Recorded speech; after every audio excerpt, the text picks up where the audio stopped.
Hello বন্ধুরা, আশা করছি সবাই ভালো আছেন। আজ আমি আলু দিয়ে ডিম রান্না করব। এটা কমন একটা রেসিপি। আমি কোন স্টাইলে রান্না করব সেটাই আপনাদের দেখাবো। প্রথমে আমি ডিমগুলো সিদ্ধ করে হলুদ লবণ দিয়ে মাখিয়ে রেখেছিলাম। এবার ডিমগুলো আমি ভেজে নিলাম। তো বন্ধুরা, এবার কড়াইয়ে দিয়ে দিব একটু তেল। এবার আমরা দিয়ে দিব একটু জিরা ফোড়ন।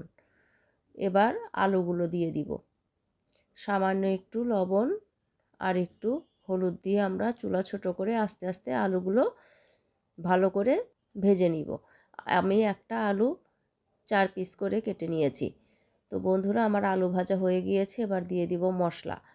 আমি সামান্য একটু জলের সাথে 1 চামচ করে লবণ, হলুদের গুঁড়ো, মরিচের গুঁড়ো, 1 চামচ জিরা বাটা, হাফ চামচ আদা বাটা, 1.5 চামচ পেঁয়াজ বাটা আর 1 চামচ রসুন বাটা দিয়েছিলাম। এবার আমার আলু দিয়ে মশলা ভালো করে কষানো হয়ে গিয়েছে। এবার দিয়ে দিলাম ডিমগুলো। তো এবার দিব ঝোলের জন্য পরিমাণ মতো জল। আজকে আমি পাতলা ঝোল রাখবো, সেই জন্য ঝোলের পরিমাণটা একটু বেশি করে দিয়েছি। আপনারা যেভাবে ঝোল খাবেন সেইভাবে ঝোল দিবেন। তো বন্ধুরা, আমার ঝোল ভালো করে ফুটে উঠেছে। এবার নামানোর আগে দিয়ে দিলাম একটু গরম মশলার গুঁড়ো। বন্ধুরা, আপনারা চাইলে টমেটো ইউজ করতে পারেন। আজকে আমি টমেটো দেইনি। তো বন্ধুরা, আমার রান্না কমপ্লিট। আপনারা সবাই ভালো থাকবেন।